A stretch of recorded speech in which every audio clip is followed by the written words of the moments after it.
பின்பு சாலமோன் கர்த்தருடைய பலிபீடத்திற்கு முன்னே இஸ்ரவேல் சபையார் எல்லாருக்கும் எதிராக நின்று வானத்திற்கு நேராய் தன் கைகளை விரித்து, இஸ்ரவேலின் தேவனாகிய கர்த்தாவே, மேலே வானத்திலும் கீழே பூமியிலும் உமக்கு ஒப்பான தேவன் இல்லை.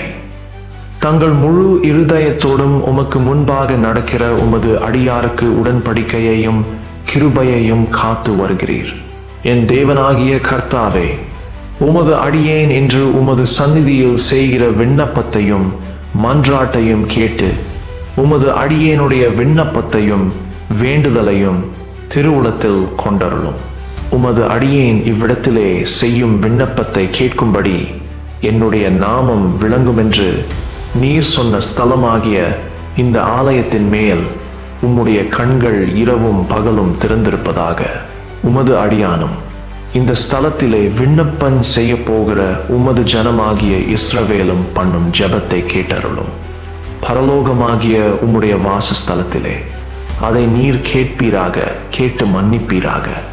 தேசத்திலே பஞ்சம் உண்டாகிற போதும், கொள்ளை நோய் உண்டாகிற போதும், வறட்சி, சாவி, வெற்றுக்கிளி, பச்சை கிளி உண்டாகிற போதும், அவர்கள் சத்துருக்கள் தேசத்தில் உள்ள பட்டணங்களை முற்றுகை போடுகிற போதும், யாதொரு வாதையாகிலும் யாதொரு வியாதியாகிலும் வருகிற போதும், உம்முடைய ஜனமாகிய இஸ்ரவேல் அனைவரிலும் எந்த மனுஷனானாலும் தன் இருதயத்தின் வாதையை உணர்ந்து இந்த ஆலயத்துக்கு நேராக தன் கைகளை விரித்து செய்யும்.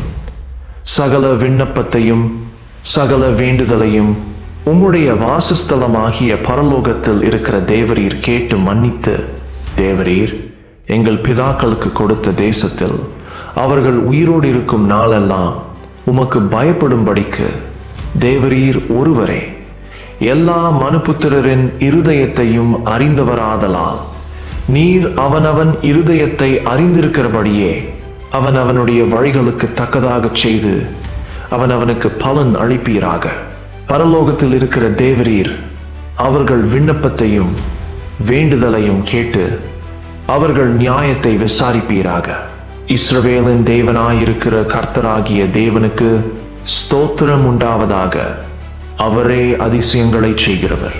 அவருடைய மகிமை பொருந்திய நாமத்துக்கு என்றென்றைக்கும் ஸ்தோத்திரம் உண்டாவதாக.